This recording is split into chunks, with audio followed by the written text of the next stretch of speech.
So ndị be anyị dị Enugu Ezike ha ndị be anyị si ọ dara agaghị oroma ihe na-eke ha na ndị mmadụ na-akpọ m na mmemme arụ na mmemme arụ. Biko, I am begging, I am apologizing to the Enugu Ezike women and the entire Enugu Ezike.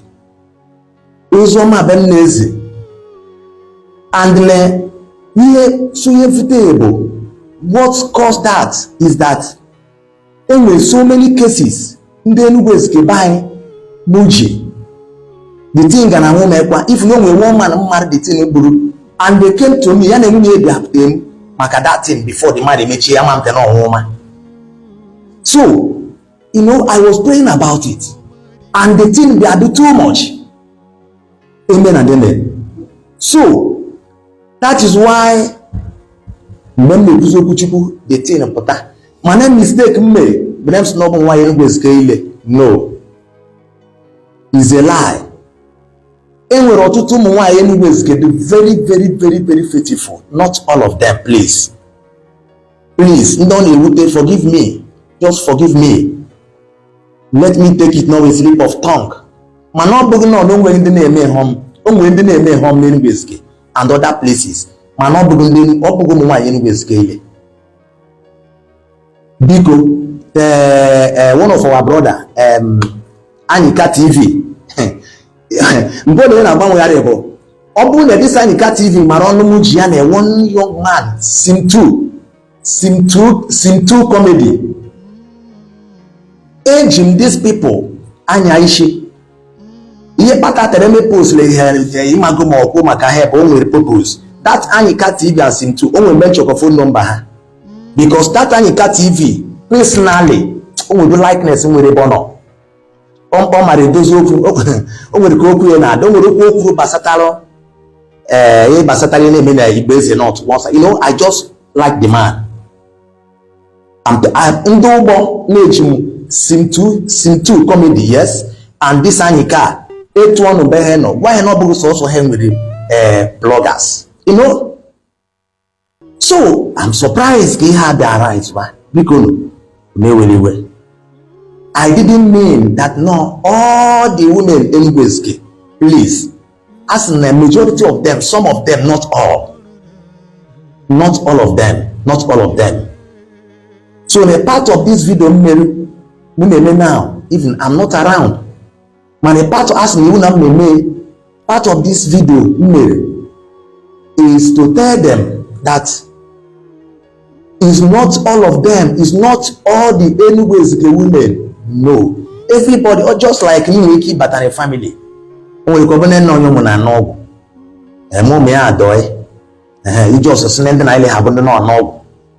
By then, at least, he criticized go tender can head ocha. So I didn't mean no Enugu Ezike. No, not all of them, please.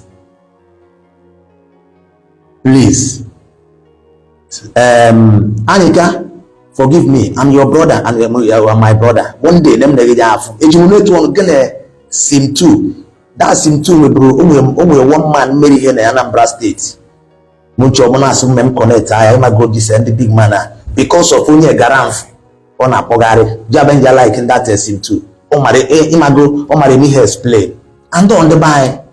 So when you vulnerable, I don't have anything influence in mind for what. Or even if I will on the buy and they criticize mother canally, it is when you are speaking maybe mystically. Do people understand? People need to understand, and there's not a must of highly may understand. And again, that in MG a kind of add on the buy order, even in the book of Proverbs chapter 6. You name now. The Bible didn't name. Proverbs chapter 6. The Bible says that anybody go and read it. Proverbs chapter 6 from verse 27. Or see, mmadụ nwere ike ịgụrụ ọkụ gụkwachi onwe n'obo ọsụnore kogie. No. Mmadụ nwere ike ịgagharị n'icheke ọkụ ọsụnore ọsụno. Ọsụno etu a ka ọ dị. Onye ọbụla nke na-eji akpọrọ nwunye mmadụ. That means the same thing. Onye ọbụla nọ n'ebe eji ejibeji. All these men na try to correct. If we read in Proverbs chapter 7 from verse 10 to 23 or 24, Igafu ebe Chineke na-etimkpu amokwa. Okowa from verse 10 to 23, the Bible kowa osine nwanyị a wetere nwoke a witiere ụtọ ọ na-agbado na-agwa na-eji eme travel ya bịa na-edozi bed and so on and so forth.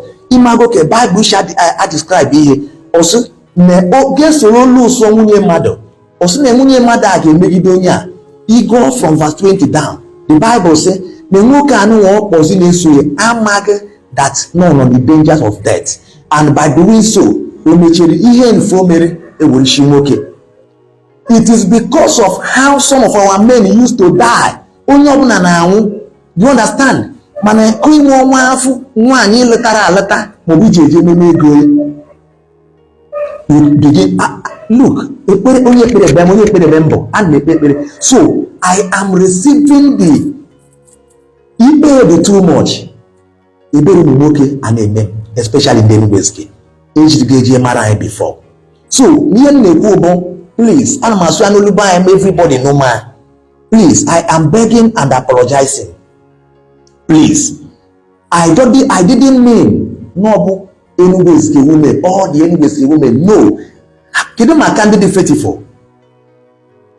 Organize no all the Enugu women, even the mama mura no mere mo to umunemchi kaden the bubeji, which means all of them they may. Please, is a slip of tongue. Please forgive.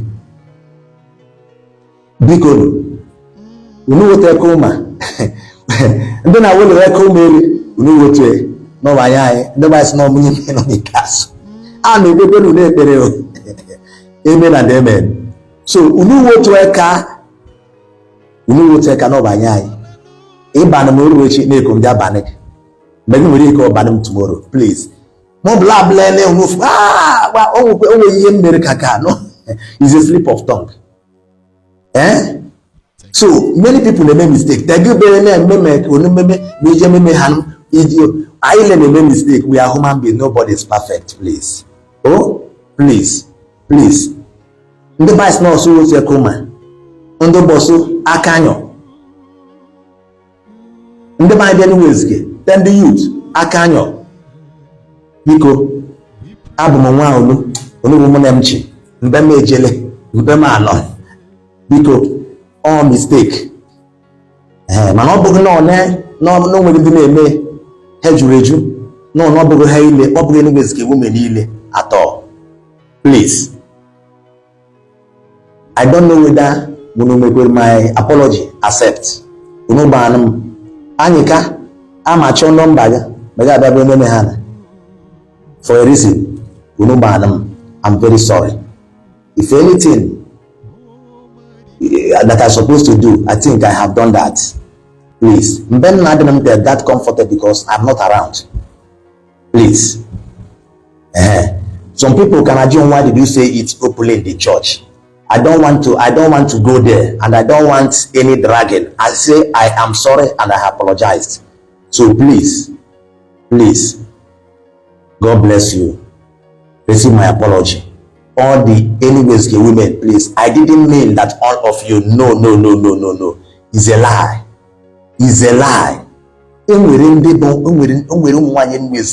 They cannot do such mistake. I know many of them. They cannot do such a thing. So it's not all of you, please. Not all of you. Not all of you. Please. So may the Lord see us through and keep protecting us. And I pray that we shall come to know the truth.